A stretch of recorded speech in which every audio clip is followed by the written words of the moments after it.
Con ustedes, el programa de televisión internacional Viva Mejor. Un espacio que en estos días de ansiedad y dolor nos da alivio y fuerza para disfrutar de un buen estilo de vida. Además, le ayuda a evitar el envejecimiento rápido y la muerte prematura. Y ahora con ustedes, el conductor de este programa. Muy buenas tardes, queridos amigos y hermanos que se unen a nosotros para la transmisión de Viva Mejor Televisión a través de las redes sociales. Es para mí nuevamente un gusto poder saludarles y poder compartir nuevamente la palabra de Dios. Y estamos hablando sobre desde ahora o a partir de ahora, ¿qué eventos van a ocurrir hasta la segunda venida de Cristo? Y este es el tercer tema que estamos impartiendo. El tema pasado hablamos acerca de la profecía de Apocalipsis capítulo 10, versículo 6 y versículo 7, donde el ángel proclama que el tiempo no será más. Dijimos que aquí el término que se utiliza es cronos, que significa que no habrá más tiempo profético. También estudiamos el versículo 7, donde nos lleva precisamente a los eventos que tienen que ocurrir para que se termine la predicación del Evangelio. Y leímos en el versículo 7, sino que en los días de la voz del séptimo ángel, cuando él comience a tocar la trompeta, el misterio de Dios se consumará, como él lo anunció a sus siervos, los profetas. Bien, ya hablamos acerca del misterio de Dios. Y encontramos, de acuerdo a Efesios 3, que el misterio de Dios es la predicación del Evangelio a todo el mundo. Pablo dice a los gentiles, el mismo término que utiliza Jesús ahí en la Gran Comisión de Mateo 28. Será predicado el Evangelio del Reino a todo el mundo, a todos los gentiles. Y entonces vendrá el fin. Ahora, ¿cuándo se va a cumplir? Bueno, de acuerdo a este versículo, nos dice que en los días de la voz del séptimo ángel. Cuando habla acerca de en los días, se está refiriendo al tiempo, al periodo de tiempo.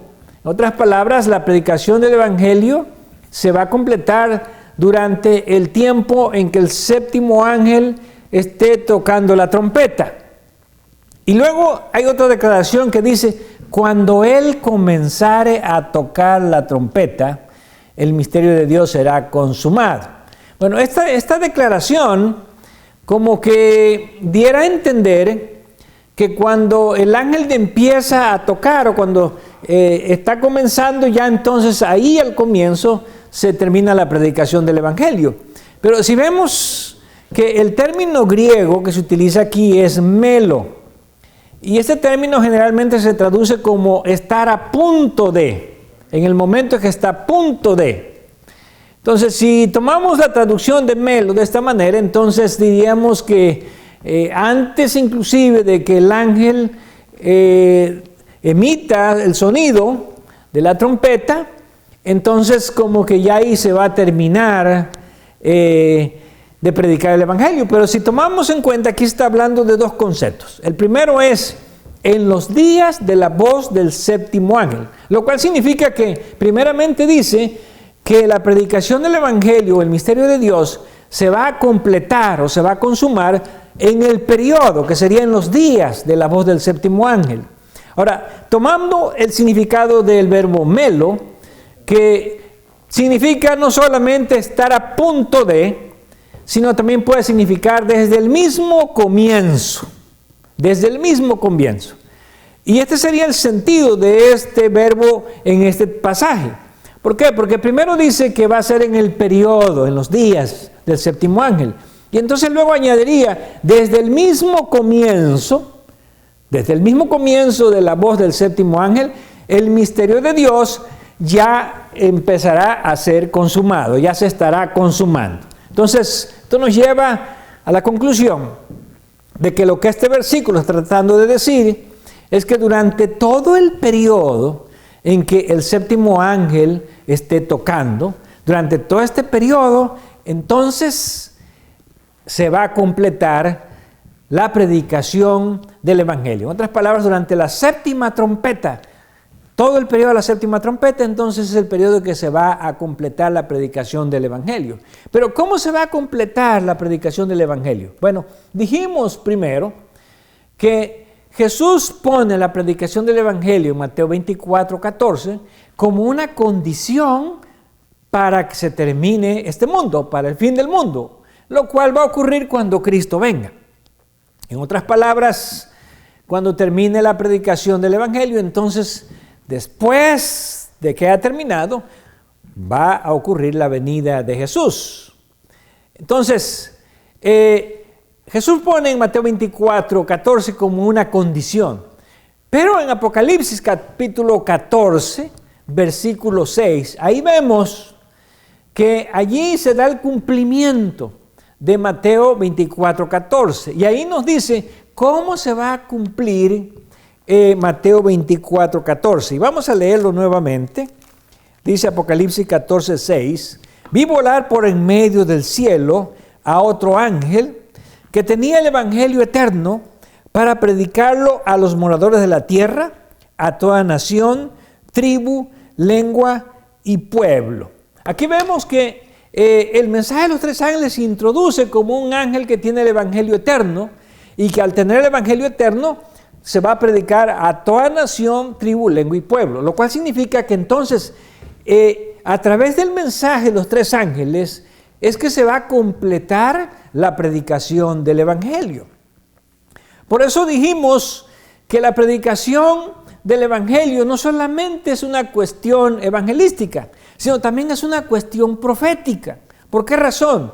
Porque hay ciertos eventos que tienen que cumplirse de acuerdo a la profecía de Apocalipsis 14, 6 al 13, que es el mensaje de los tres ángeles, para que pueda terminarse de predicar el Evangelio.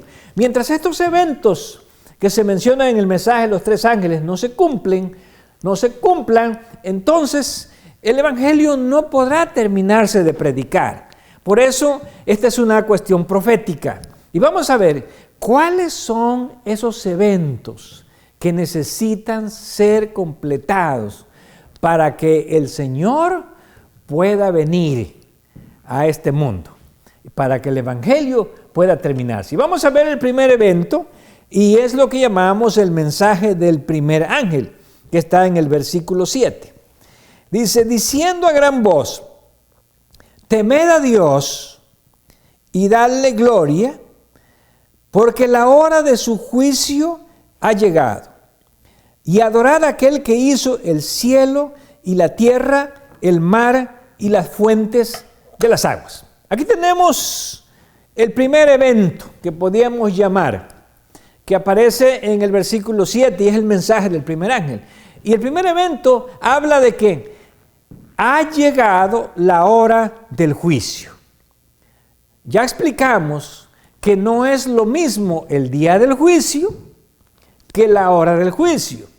La hora del juicio es parte del día del juicio, porque el día del juicio abarca muchos años, de acuerdo a lo que ya estudiamos también en 2 de Pedro capítulo 3. Pero vamos a hablar ahora acerca de la hora del juicio. La hora del juicio es un juicio previo que va a ocurrir antes de la venida de Jesús. Y es lo que aquí se presenta como la hora del juicio. Ahora, ¿cuándo ocurre esta hora del juicio? ¿Y cómo podemos llamar a este juicio? Bueno, tenemos que ir entonces al mensaje del séptimo ángel, allá en Apocalipsis capítulo 11, desde el versículo 15 hasta el versículo 19. Y encontramos aquí que el único juicio que se menciona en la séptima trompeta, que es la hora del juicio, sería la misma hora del juicio, es que encontramos en el versículo 18. Durante la séptima trompeta dice: y se airaron las naciones, y tu ira ha venido, y el tiempo de juzgar a los muertos y de dar el galardón a sus siervos, los profetas, a los santos, a los que temen tu nombre, a los pequeños y a los grandes. Así que el juicio que anuncia el primer ángel, que le llama la hora del juicio, es lo que aquí conocemos en la séptima trompeta, porque estamos hablando de la séptima trompeta, que es donde nos dirige la profecía de Apocalipsis 10. Es lo que conocemos como el juicio de los muertos. Pero este juicio de los muertos no es para todos los muertos. ¿Por qué? Porque aquí dice que es un juicio para dar galardón. ¿Qué significa galardón? Dar un premio, dar una recompensa. ¿A quién? A los muertos. Pero aquí se habla no de muertos injustos, sino se habla de los santos, se habla de los profetas, se habla de los hijos de Dios fieles, tanto los grandes como los pequeños. Lo cual significa que en esta hora del juicio solamente se van a juzgar los casos de los justos muertos que van a recibir recompensa. Y esto está de acuerdo con el juicio de Apocalipsis capítulo 20, donde encontramos que aquellos muertos que no van a recibir una recompensa no van a pasar a este juicio de los muertos que se menciona en Apocalipsis 11:18. Ellos van a ser remitidos hasta el juicio después de los 1000 años. En otras palabras, si una persona se muere en este momento, entonces ya vimos que el juicio viene después de la muerte, eso lo vimos anteriormente. Entonces, si esta persona es un cristiano que ha muerto en la fe de Jesús, entonces su nombre tiene que pasar a este juicio de los muertos. Si este cristiano fue fiel y va a recibir recompensa, entonces allí se le asigna en este juicio ya su galardón. Bueno, ¿cuál sería el galardón? De acuerdo a lo que vemos en diferentes pasajes de la Biblia, el galardón es la vida eterna. Entonces ya se le asegura la vida eterna en este juicio a los muertos justos.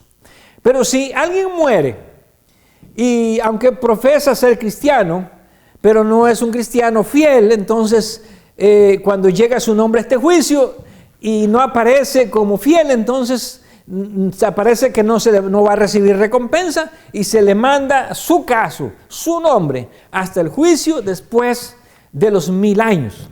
Ahora, este juicio de los muertos es el juicio que comenzó a operar a partir de la séptima trompeta, que ya vimos, de acuerdo a la cronología que estudiamos, que la séptima trompeta comenzó en el año de 1844. Así que desde 1844 este juicio de los muertos se ha venido llevando a cabo, de los muertos justos, desde el primer muerto justo que fue Abel. Y de ahí todos los muertos justos han pasado, y conforme las personas van muriendo, los cristianos, los justos van muriendo, van pasando sus nombres. Claro, llegará un momento cuando este juicio de los muertos pasará a lo que vamos a llamar el juicio de los justos vivos, donde van a ser juzgados aquellos justos que no van a ver muerte. ¿Por qué no van a ver muerte? Porque van a estar vivos cuando Cristo venga. Cuando Jesús venga va a haber muchos fieles que van a estar vivos. Y estos fieles que van a estar vivos, entonces tienen que ser juzgados precisamente antes de que Jesús termine de interceder en el santuario, porque sabemos que ahora Jesús está intercediendo. De acuerdo a todas las referencias bíblicas que encontramos, Jesús es ahora el sumo sacerdote, no en un santuario terrenal, sino en el santuario celestial, de acuerdo a Hebreos capítulo 8 y capítulo 9. Ahora, además del juicio, en el mensaje del primer ángel encontramos otro aspecto, y es un llamado a la adoración, donde dice: adorad a aquel que hizo el cielo, la tierra, el mar y las fuentes de las aguas. Cuando nosotros analizamos esta declaración, que es un llamado a la verdadera adoración, ¿por qué? Porque precisamente esta época del mensaje del séptimo ángel se va a distinguir por la última gran contienda, el último gran conflicto entre la verdadera y la falsa adoración. Así que aquí en el mensaje del primer ángel también se está haciendo un llamado a la verdadera adoración. Ahora, suena interesante que este llamado a la verdadera adoración, donde se dice adorar a aquel que hizo el cielo, la tierra, el mar y la fuente de las aguas, vamos a encontrar que estas palabras son las mismas que se utilizan en el cuarto mandamiento. Si vamos a Éxodo capítulo 20, versículos 8 al 11. Así que podemos decir que el llamado a la verdadera adoración en Apocalipsis capítulo 14, versículo 7, en el mensaje del primer ángel, está relacionado también con las mismas palabras del cuarto mandamiento allá en Éxodo 20, 8 al 11.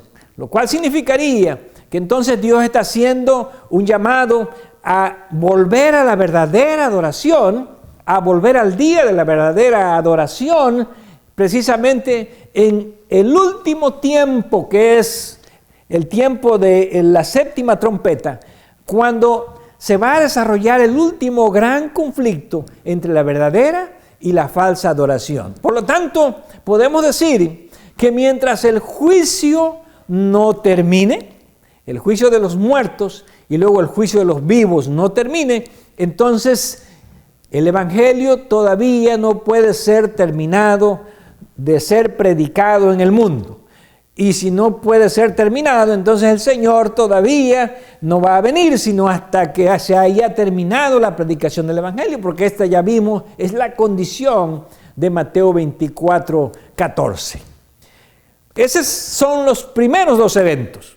Así que vamos al segundo evento y vamos otra vez al segundo mensaje de Apocalipsis capítulo 14, versículo 8, y que dice: otro ángel le siguió diciendo: ha caído Babilonia, la gran ciudad, porque ha hecho beber a todas las naciones del vino del furor de su fornicación. Aquí vemos el segundo aspecto que tiene que cumplirse antes de que se pueda terminar de predicar el evangelio y antes de que Jesús venga. Y el segundo aspecto que tiene que cumplirse es la caída de Babilonia, la gran ciudad o la gran Babilonia. Ahora, tenemos que preguntarnos, ¿Babilonia existe?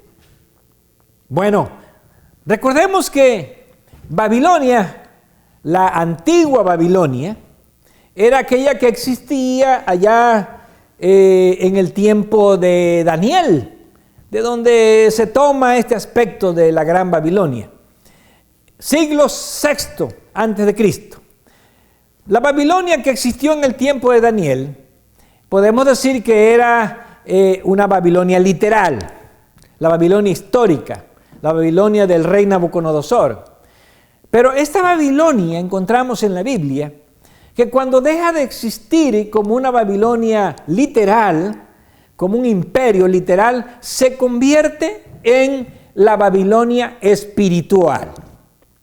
Ahora, ¿por qué se convierte en la Babilonia espiritual? Muy bien, porque si vamos al libro de Daniel, capítulo 3, vamos a ver que en este capítulo 3 de Daniel, donde aparece la adoración a la gran imagen que construyó el rey Nabucodonosor, allí es precisamente donde se forma el modelo de la falsa adoración.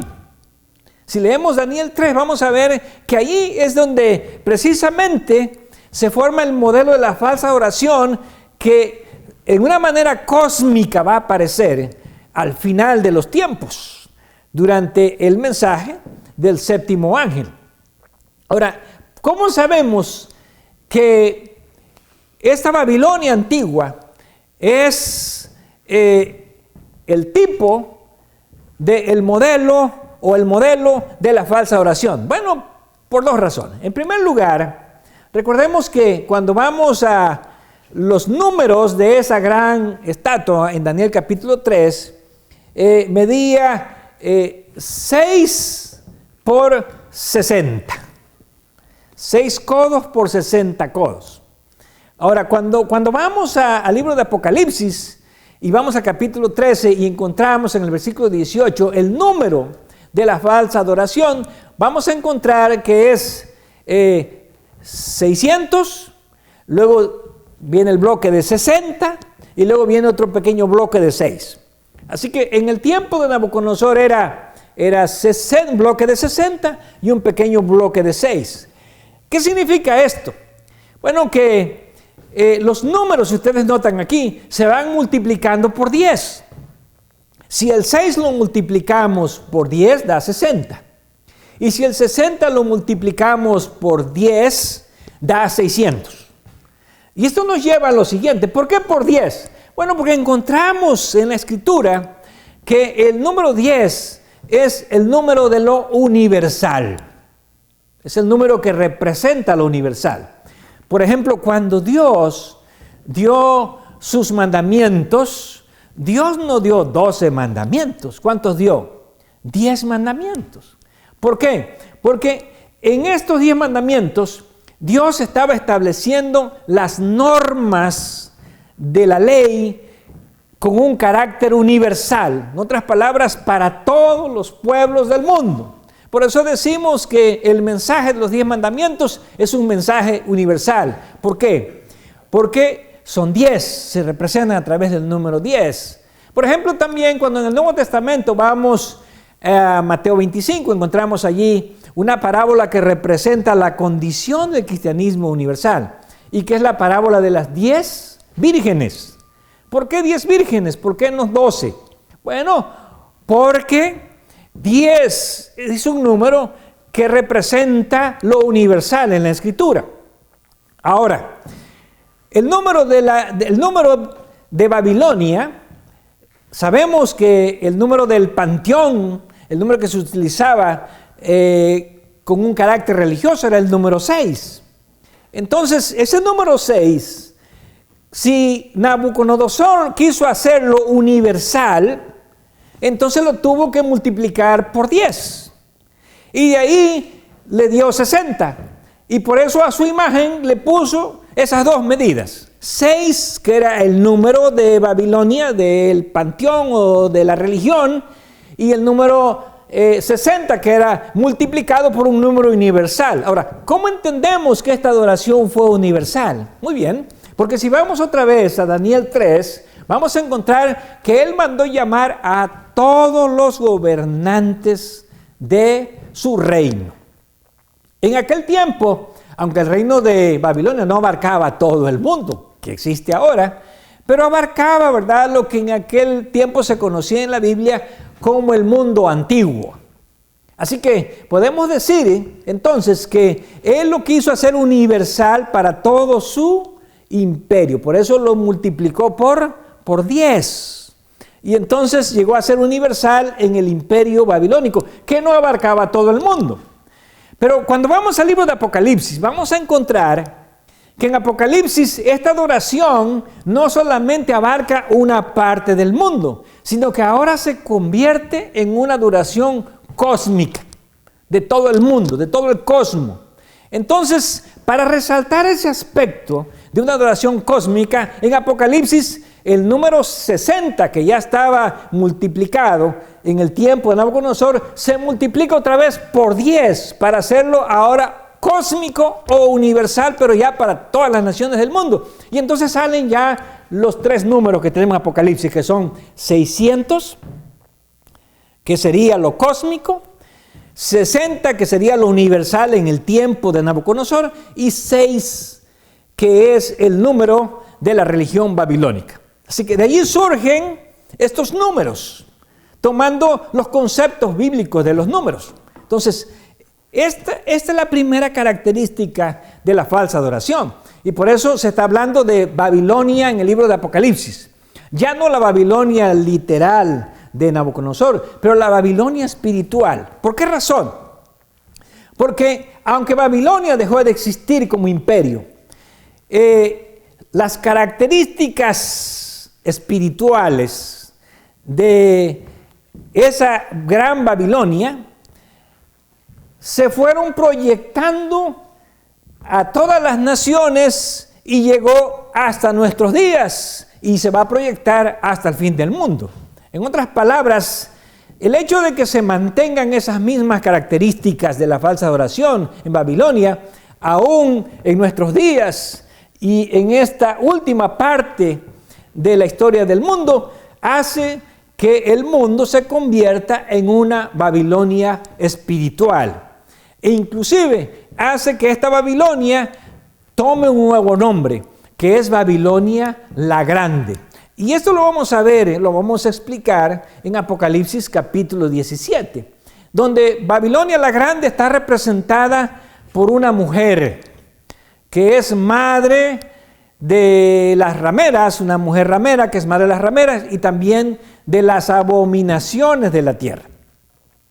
El segundo concepto entonces que encontramos con relación a la falsa adoración es que la falsa adoración en Daniel 3, si vamos a repasarla, no es una adoración voluntaria. Notemos que cuando Nabucodonosor reunió a todos los gobernantes, él no les dijo, miren, vamos a pedirle que cada persona, de acuerdo a su conciencia, si su conciencia le permite, adore esta imagen. No.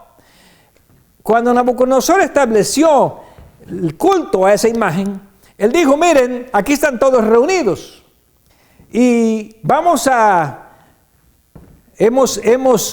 puesto una pieza musical que se va a tocar con todo tipo de instrumentos. Y cuando ustedes escuchen esta pieza musical, y aquí vemos, ¿verdad?, el poder que tiene la música. Ya desde los tiempos antiguos ya se sabía que la música tiene un poder sobre las emociones de las personas. Entonces, ellos desarrollaron una pieza musical para ese momento. Y la orden del rey era, cuando escuchen esta pieza musical, esperamos que todos se sientan motivados a arrodillarse ante esta gran imagen. Así que podemos decir que en cierta medida estaban usando ese mensaje de la música para que ellos sintieran esa motivación de adorar.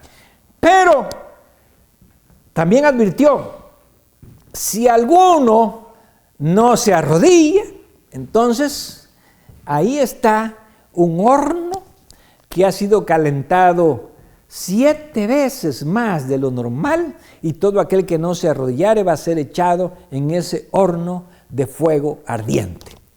Por lo tanto, ¿era la adoración voluntaria? ¿O era una adoración forzada? ¿Era una adoración impuesta? Bueno, no necesitamos ser muy inteligentes para llegar a la conclusión de que la adoración fue impuesta con una amenaza de muerte. En otras palabras, no era una adoración que debía de nacer del corazón, sino era una adoración que debía de ser aceptada, ya sea que las personas estuviesen de acuerdo o que no estuviesen de acuerdo, porque estaba la amenaza de muerte. Ahora, este mismo concepto de la falsa adoración es el mismo concepto que desarrolla la gran Babilonia espiritual. Y eso vamos a encontrarlo allá en Apocalipsis capítulo 17. Y vamos a leer solamente una porción de este capítulo 17, en el versículo 5 y 6, donde se puede ver la coerción, la imposición de esta falsa adoración. Dice Apocalipsis 17, 5 y 6, y en su frente un nombre escrito, un misterio, Babilonia la Grande, la madre de las rameras y de las abominaciones de la tierra. Y aquí está el versículo que quiero señalar. Vi a la mujer ebria de la sangre de los santos y de la sangre de los mártires de Jesús. Y cuando la vi, quedé asombrada con gran asombro. Así que, ¿qué es lo que ocurre con aquellos que no aceptan la falsa adoración, de acuerdo a estos versículos? Bueno, aquellos que no aceptan la falsa adoración van a ser ejecutados. Y aquí aparece que es la mujer, la gran Babilonia, la que está ebria de la sangre de los santos y de los mártires de Jesús. Vamos a explicar después más este concepto. También encontramos en Apocalipsis 13, donde se establece nuevamente la falsa adoración, en el versículo 15, donde aparece la imagen de la bestia, que es la que trae todo el poder. Y se le permitió infundir aliento a la imagen de la bestia para que la imagen hablase e hiciese matar a todo el que no le adorase. Ahora, notemos aquí algo. Babilonia se caracteriza, la Babilonia, la gran Babilonia, la de nuestro tiempo y la que viene con el fin del mundo, se caracteriza por el hecho de imponer la falsa adoración con la amenaza de muerte, con la ejecución de aquellos que no la aceptan. Y eso es claro, lo hemos leído aquí en el libro de Apocalipsis.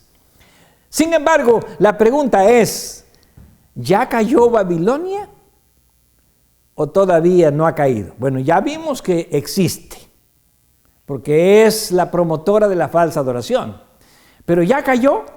Bueno, vamos a ver que de acuerdo a Apocalipsis 18, Babilonia todavía no ha caído. Y ahí se dan las características. ¿En qué momento Babilonia va a caer? De acuerdo a Apocalipsis 17, donde aparece la gran Babilonia, representada como una mujer, vamos a encontrar que Babilonia tampoco ha caído. Y ahí se vuelven a dar también las características. Por lo tanto, podemos decir que para que se termine la predicación del Evangelio, tiene que caer la gran Babilonia.